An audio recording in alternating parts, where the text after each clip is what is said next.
ตอนตอนนี้นะครับอำนาจ ABC สวัสดีหน่อย ABC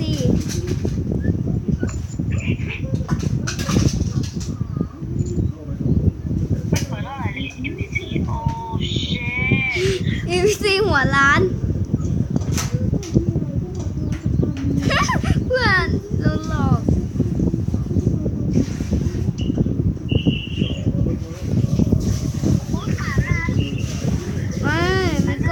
มีเก้าอี้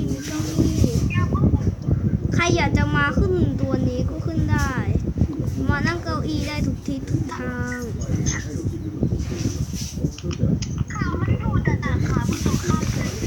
นะ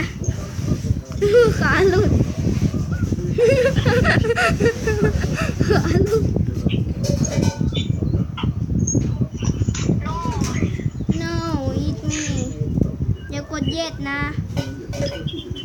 เคนเคซี่หนึ่งอำนาจพร้อมยังกดเริ่มเลยเร็วแบบบังคับ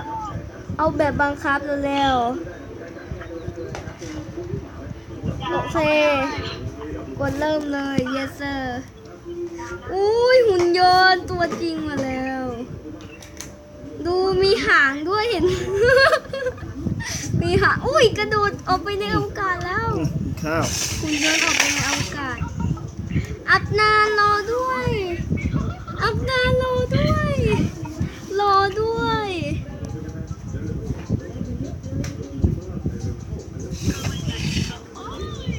อำนาจ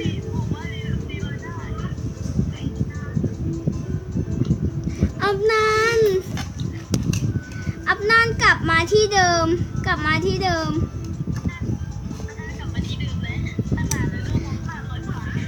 เดี๋ยวก็ขอไปนะไหนอับนานฆ่าตัวตายเหรอ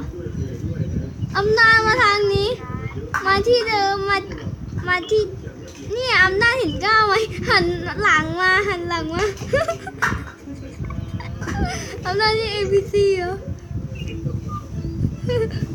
ขอนั่งหน่อยอยู่นิ่งๆจะอยู่นิ่งๆไหมโอ้ยอยู่นิ่ง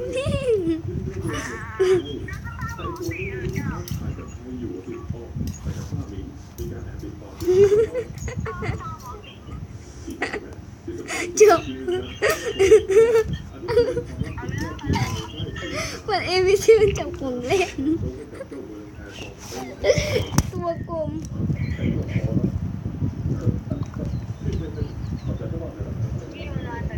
แถมหมวกก็น่าแถมหมวกก็จะแถมหมวกก็ยับตัน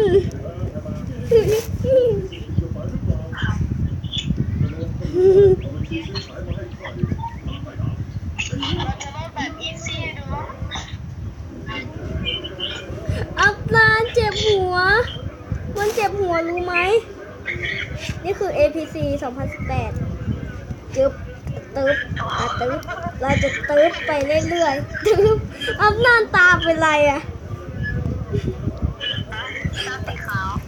ไม่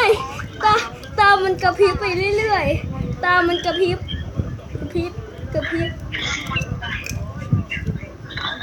ไหนตัวอับนานเนี่ยตัวอับนาน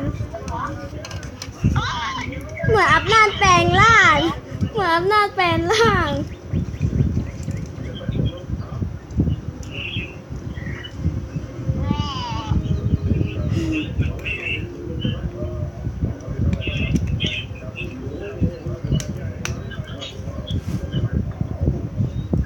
จอยู่นิ่งๆก่อนก็ขอลองกระโดดอำนาจอยู่นิ่งๆอยู่ no yes me no อำนาจกลับไปที่ฐานไม่กลับโอ้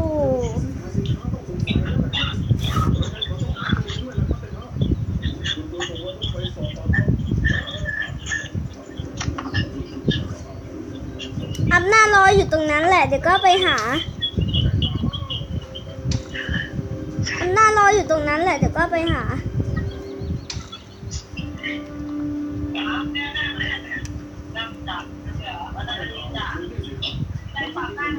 เ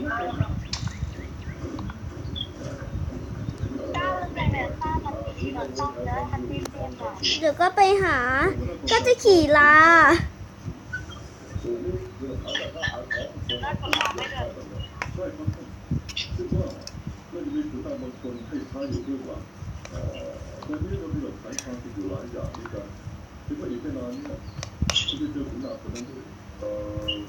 อำนาจจะให้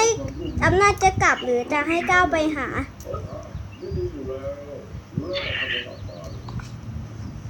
ก้าวไปหาว่าให้ก้าวไปหาอีซี่สุด ม้ามาแล้ว อันนี้มันอูฐหรือม้า หรือว่าได้ได้หรอไม่ยากหา มาแล้วอำนาจอยู่ไหน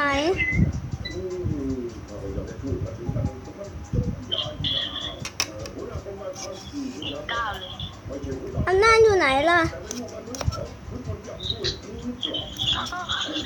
อยู่ตรงด่าน อุ้ย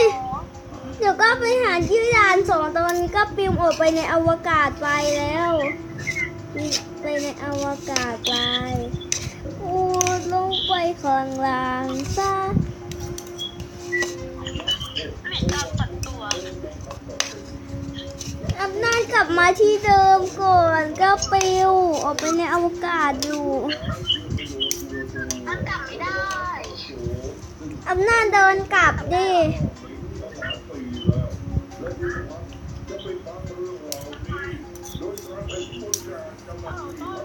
กลับมาใหม่นะ อำนาจรออยู่ที่ด่าน1 อยู่ที่ด่าน1 ก้าวขี่ไปแล้วเหรอ ไม่อำนาจรออยู่ที่ด่าน1 ว่าแต่ไม่รอแล้วนั่นพี่เดินกลับอย่างเร็วแล้ว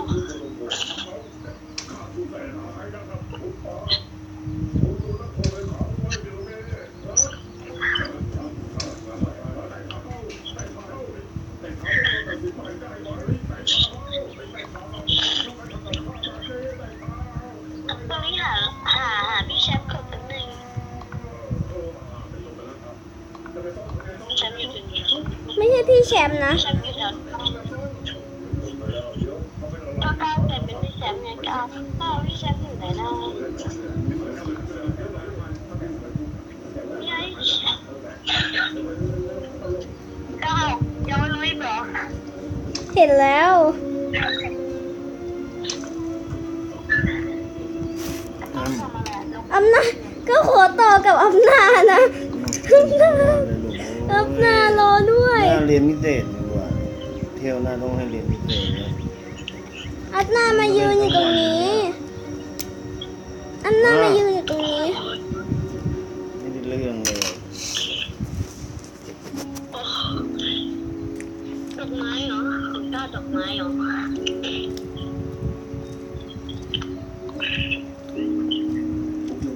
ดอกไม้หรอก้าวดอกไม้ อำนาจอยู่ในนี้ก่อนก็จะรวมร่างกัน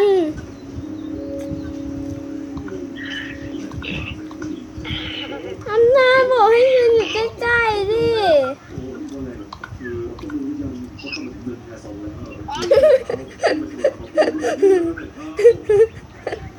อำนาจรอด้วยอำนาจยืนอยู่ตรงนั้นก่อน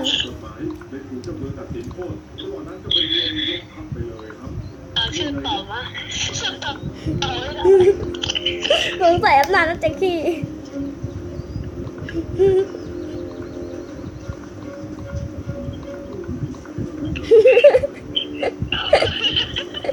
ป่ะ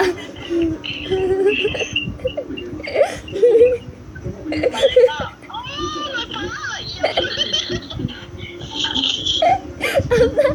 จคืออำนาจถืออะไรอ่ะอำนาจถืออะไรอ่ะเมื่อกี้ก็เห็นที่มันเป็นสี่เหลี่ยมอันนี้มันสีเดียวน่า เข้าไว้แล้วก็ตกไป อำนาจตรงนี้คืออะไรอ่ะวงกลมอ่ะอำนาจตรงวงกลมคืออะไรอ่ะ ตัววงกลมคืออะไร ขอบล็อกข้าถือบล็อกอยู่ โอ้ยทั้งวันแม่งเล่นทั้งวันเล่นเรียนพิเศษโน่นกลับมาก็เล่นเที่ยวหน้าต้องเล่นนี่นะมันก็นั่งทั้งวันอย่างเงี้ยไม่เห็นพักผ่อนมากินข้าวไม่ดูอย่างแล้ว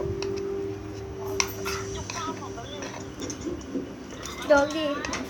เข้าใจเองเลยใครเข้าไปเรียนพิเศษเที่ยวหน้าผมได้เรื่องเทอมเที่ยวหน้าต้องไปเรียนพิเศษ เห็นว่าหัวหน้าโครงการเข้ามาที่นี่แล้วส่งบางคนมาตรวจสอบนะครับหัวหน้าโครงการค้างใช่แล้วครับชื่อว่ายุนแพรวอนเป็นลูกอนุของยุนวอนยังอีกเป็นคน อย่าให้มันไป อ๋อใช่ครับแล้วเจ้ารู้จักเขาได้ไง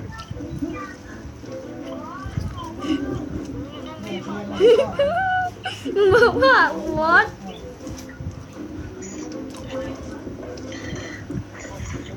อำนาจดัน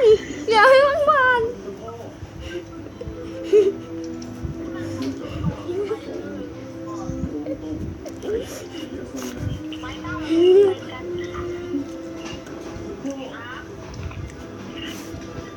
อำนาจรอก่อน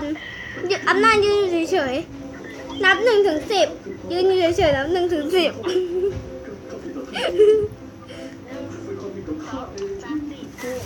ยกันนะครับ ครับอันนั้นหยุดก่อนอย่าเพิ่ง